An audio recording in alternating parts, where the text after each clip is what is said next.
नमस्कार प्रेक्षकांनो. सनई चौघडे या मालिकेचा खूप जबरदस्त आणि भयानक असा लेटेस्ट प्रोमो रिलीज झालेला आहे प्रेक्षकांनो. हो, आणि या प्रोमोमध्ये आतापर्यंत जयचा आपण बघितलेला आहे की जय सर्व महिला वर्गांचा खूप राग करतो. कोण्याच बाईवर त्याचा आता विश्वास नसतो, पण अशातच शर्वरीवरती त्याचा कुठं ना कुठं विश्वास असतो. पण आता शर्वरी समोर खूप मोठा रहस्याचा पर्दाफाश झालेला असतो की खरंच शर्वरीच्या नेहमीच मनात एक प्रश्न असतो की इकडे मात्र आता जय सर्व बायांचा एवढा राग का करतो, कोणा महिलावर का विश्वास ठेवत नाही.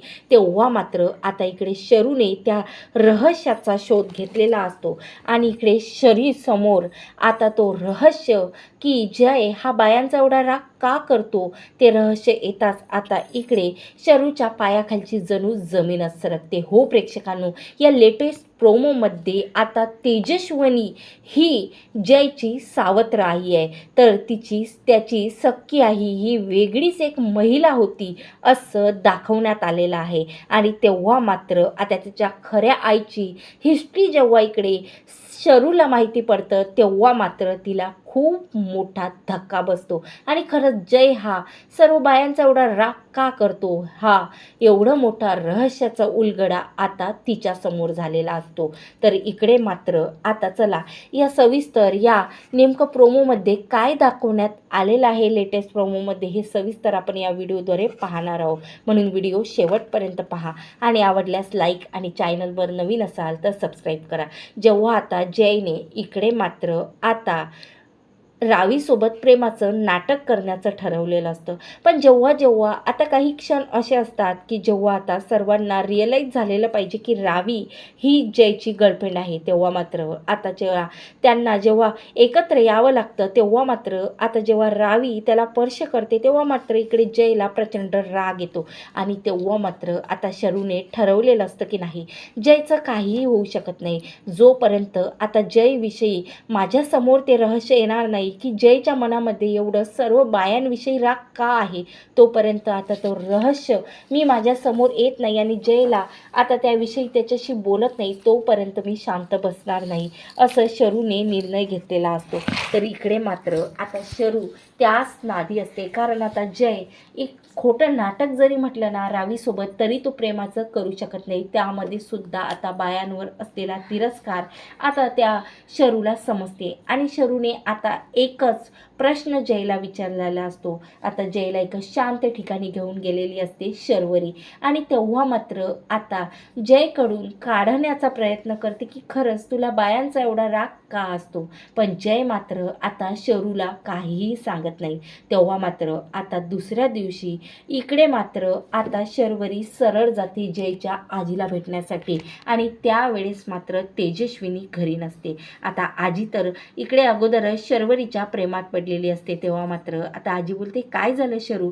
तेव्हा आता शरू बोलते की आजी, मला ना माहिती आहे की मी थोडं पर्सनल तुम्हाला विचारते, पण मात्र तुम्हाला माहिती आहे ना, जोपर्यंत आता मी माझ्या बहिणीचं लग्न इकडे गौतमशी लावून देणार नाही तोपर्यंत मात्र मी शांत बसणार नाही.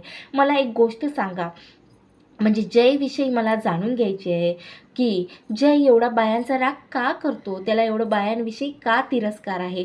तो कोणत्याही दुसऱ्या महिलांना त्याची आई आणि आजी सोडून आता कोणत्या तिसऱ्या व्यक्तीला कोणती बाई त्याच्या समोर आली तर तो असं का रिॲक्ट करतो, त्याचा कोणत्या बाईवर का विश्वास नाही, असं का काय घडलेलं आहे.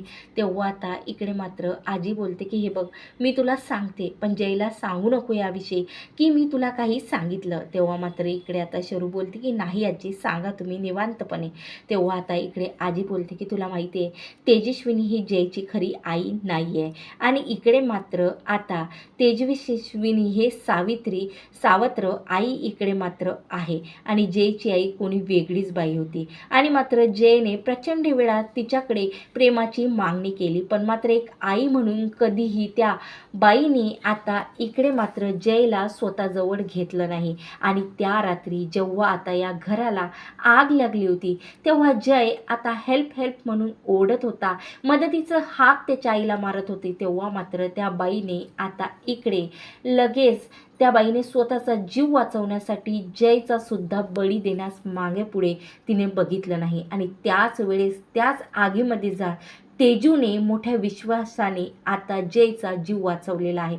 म्हणून तेव्हापासून आता जेव्हा स्वतःच्या आईने त्याचा विश्वासघात केलेला आहे, एका लहानशा जीवाचा विश्वासघात केलेला आहे, तेव्हापासूनच इकडे मात्र आता जय बायांचा राग करतो आणि माझ्या आणि तेजूच्या व्यतिरिक्त तो कोणावरही विश्वास ठेवत नाही. म्हणूनच जयला आता त्याच्या आईचं असं वागणं बघून प्रत्येक बाईचा तिरस्कार वाटतो आणि आतापर्यंत सुद्धा ते एका स्वप्न जयला त्या अग्नीत तो जळताना दिसतो आणि त्याची आई त्याला कशी सोडून गेली हा त्रास त्याला वेदनादायक ठरतो. म्हणून तो प्रत्येक बाईच्या वेगळा राहतो. हेच एक मुख्य कारण आहे. तेव्हा मात्र आता शरूला प्रचंड आता अश्रू तिचे अनावर होतात. खरंच जयने लहानपणी काय काय भोगलेलं आहे आणि कसा त्याने त्याच्या आईवर विश्वास ठेवून त्याच्या आईने त्याचा विश्वासघात केलेला आहे, हे रहस्य जेव्हा आता शरू समोर येते तेव्हा मात्र आता शरू स्वतः रावीला आता इकडे जयसोबत प्रेमाचं नाटक